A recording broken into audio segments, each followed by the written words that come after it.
Alright guys, time to grab it back again today. Hope you're enjoying your day so far, and yesterday the Call of Duty League came out with their version 1 of the rule set for CDL 2021, and it's a very interesting one. Of the pros looking at this kind of thinking, what is going on here? Did we really get consulted too much for this? Because some of the decisions in this rule set are kind of questionable, I think. The tactical rifles are allowed, the Semtex are banned, a number of other things as well that we're going to look at in the coming minutes here, and as always I'm intrigued to hear your thoughts in the comment section below. Like if you guys enjoyed the video, subscribe if you are new. As always, I'd greatly appreciate it. It really helps out the channel.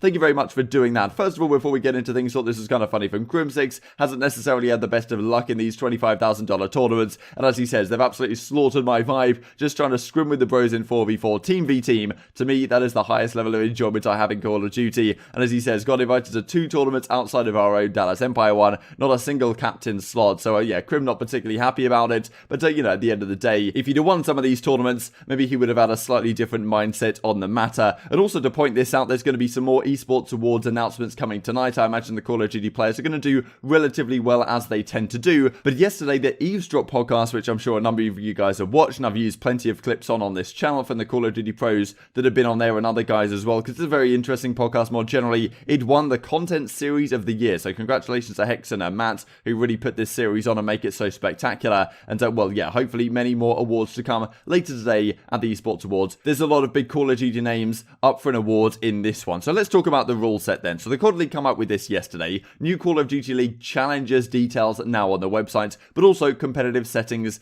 v1.0 and a Challengers Cup schedule. So you guys, we talked about this at the time, the scouting series that's coming up in the middle of December. They also, they talk about the cups and the ladders, so we'll have a look at that in a second, and then the Challengers Elite. So these are the kind of 3 pillars of the Challengers side this season, and then the cups and the ladders, as you can see, December 5th, 6th, like 12th, 13th, January 9th through 10th, and January 16th through 17th. Now this is kind of interesting, given the fact that, you know, we're kind of thinking about, okay, when is the league going to start? And if there's a cup on the 9th, 10th, 16th, 17th, you might look at this and think, okay, well, is the actual CDL going to start maybe the week after this on the 22nd? That might make sense. Friday the 22nd to, you know, Sunday the 24th. That might be the date they are aiming for right now, because I don't imagine that they would have the cups clashing with the opening weekend. It's very possible they do, and I'm just reading into things here, but anyway, that's when the cups line up. And then the other thing they decided to do was announce the actual rule set. So this is competitive settings v1.0, and let's just zoom in right here on the maps and modes that we are going to be having for this phenomenal season of Call of Duty. Hopefully this is what we have so far, and I know there's new maps coming into the game, and I believe some of them might be remakes of old maps, so hopefully we get some good ones back in the game from previous Black Ops titles. But this is what they've gone with. This is actually the 5 I recommended the other day, so clearly they're watching the videos. Search and Destroyers, Checkmate, Crossroads, Garrison, Miami, and Moscow. I actually think this is a pretty reasonable one.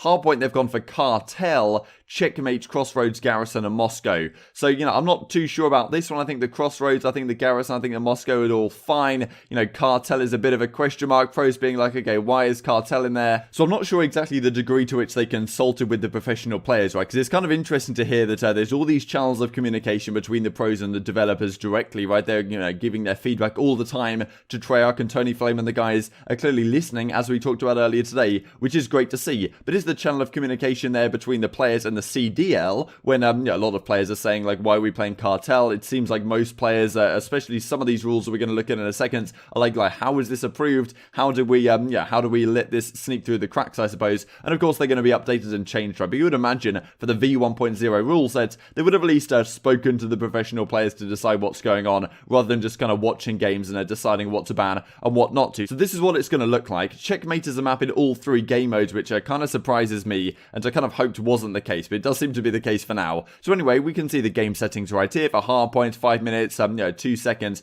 respawn delay, all that type of stuff. Search settings, control settings, I'll leave this all linked down below for you guys if you want to make sure everything is correct. This is kind of where everything gets interesting though, when we start looking at the restricted items. So the light machine guns, they're all banned, and it was kind of funny actually when they initially did this, they announced that they were banning all the LMGs from Modern Warfare, right? These aren't the LMGs from Black Ops Cold War, and they'd still for some reason put them in here, but they did update it on the final version. The Stoner, the RPG, the M60, all banned in Black Ops Cold War. The secondary weapons, the shotguns, the launchers, the special weapons, all banned. Attachments, these ones are banned. Dual wield kind of as a standard right now. Tactical, stim shot, and decoy. However, things get interesting when we go on to this next point. Lethal, C4, Semtex, and Tomahawk all banned. C4 makes sense. Tomahawk, I'm not really sure why that should be banned. I mean, it's literally a Tomahawk, right? Like, surely if someone's going to use a Tomahawk in competitive play and get a kill with it to make it viable, then then yeah, they should be allowed to do so, in my opinion. The Semtex being banned, though, is really where people have big question marks. It's like, you know, why are we not allowed to use a Semtex? It's clearly one of the strongest,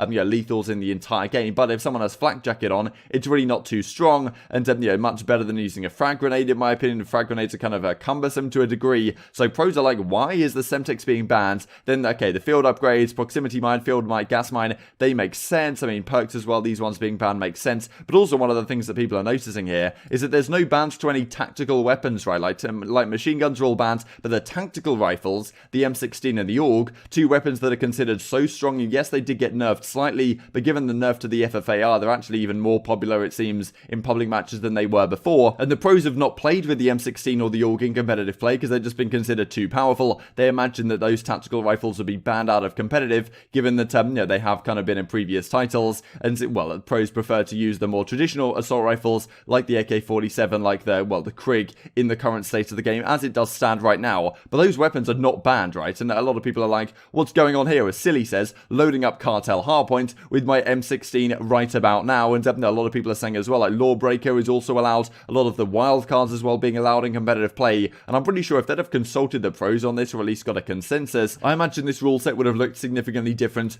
to what it actually does. And as Slasher says, you guys complained about my rule sets, the Slasher World League and all that, now look what you got. I expect some apologies, and I'll consider coming back. SWL, did you ban Tomahawks? Now all these youngins have been making the rules these past couple of years, so you know, kind of interesting to see. As Havoc says as well, rumored to be on the Florida Mutineers, even though no official announcement is yet. Brother, what? Like, looking at the CoD League, like, what are you playing at over here? Attach says as well, why are Semtexes banned? Like, why does that have to be the case? So yeah, a number of pros are kind of looking at this thinking, what is going on? Who's making these decisions? And yeah, another thread here as well about the tactical rifles and the Semtexes, right? Like, what is going on? I'm dying at these rules. So certainly I imagine these are going to be changed. These are going to be updated relatively soon, but it does make me wonder about exactly how strong these communication channels are when you announce an official rule set and all of a sudden the pros are all on Twitter being like, this doesn't make sense, this doesn't make sense, this doesn't make sense. You know, surely they do have like a pro from each team, like a representative that can go into these discussions and say, look, this is reasonable, this isn't reasonable, before you publish this stuff out publicly. Surely it makes more sense to, you know, just reverberate it around the community internally before you then release it to the public. But, you know, I don't know. There's also a few other things I wanted to mention before we finish off the video. This from Slasher, Respawn is so much better and consistent without smokes. I don't know why it's become a thing these past few years to just drop one at your feet and run around. So, you know, they've been talking the last couple of days,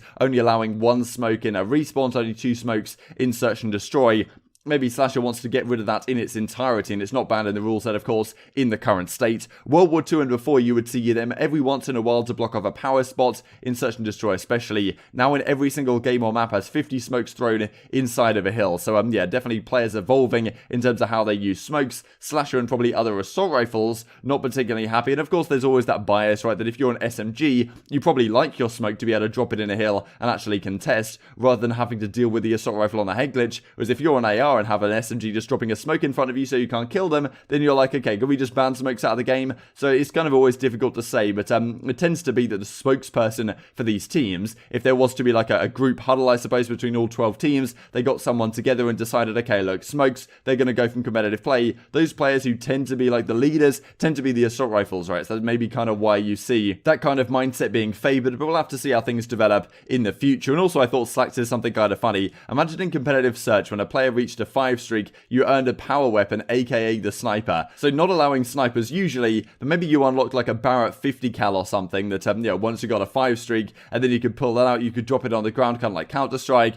pick it up like an AWP, and as Slasher says, I'm putting on a sniper over a Hellstorm, no BS. So yeah, kind of funny, you know, you'd never get it then. So yeah, I thought this was kind of entertaining, but yeah, interesting idea certainly that, well, the sniper could be a score streak in theory, and something like that could work in future. And just to finish off with this as well, talking about the hardpoint spawns as Zeke does a couple of days ago, given that we just looked at those 5 maps that are going to be played in competitive play, at least in the V1.0 rule set, Zeke saying, okay, the spawn's kind of dodgy on these maps, what's going on? Maybe we need a fix to that, and that's probably something Drake needs to consider talking about over the coming days, because control has been a question these last few days, hardpoint spawns have also been a question, especially with these maps that are now in the professional rule set. What would you guys do to tweak things? What would you guys do to change things? And what do you guys think about this first rule set that the CDL have come out with? Hope you guys enjoyed the video. If you did enjoy it, I'd greatly appreciate a like on the video. It really helps out the YouTube algorithm to know you enjoyed this content. Other people like you may enjoy this content as well and help grow the competitive Call of Duty community. Thank you for watching as always. Take care, and I will see you next time. On.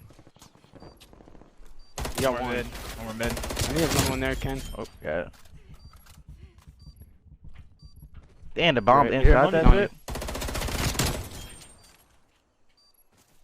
He's not hopping that. Got the pussy. Wait.